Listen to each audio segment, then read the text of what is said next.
Hey guys, আমি আবার একটা মিনি ব্লগ নিয়ে চলে এসেছি। তোমরা সবাই কেমন আছো? আশা করছি খুব ভালো আছো। এই ভিডিওটা কিন্তু 11 তারিখে, যেদিন আমি দেশে গেছিলাম হুগলিতে। বাট ভিডিওটা অনেক লেটে পোস্ট করছি জানি, আজকে আমি এডিট করে আজকেই পোস্ট করব। আজকে হচ্ছে 18 তারিখ।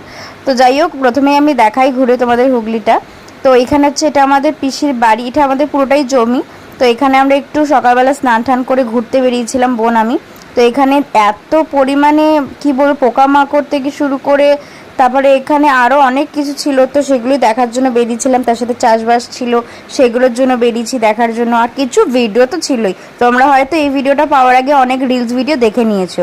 আর ঠিক এই জায়গাটায় আমি একটা রিলস ভিডিও করেছি, যারা দেখেছো তারা বলো তো কী গানে আমি রিলস ভিডিও করেছি। আর এখানে আমি আর বোন ঘুরেছি, ঘোরার পরে কিন্তু ভাবলাম চলো আর রোদের মধ্যে থেকে কালো হওয়ার কোনো প্রয়োজন নেই। আর এখানে আরও কিছু আছে, সেটা নেক্সট ব্লগে তোমাদেরকে দেখাবো। আপাতত ভিডিওটা ভালো লাগলে লাইক কমেন্ট শেয়ার, আর যারা সাবস্ক্রাইব করনি তারা সাবস্ক্রাইব করে দিও। So by.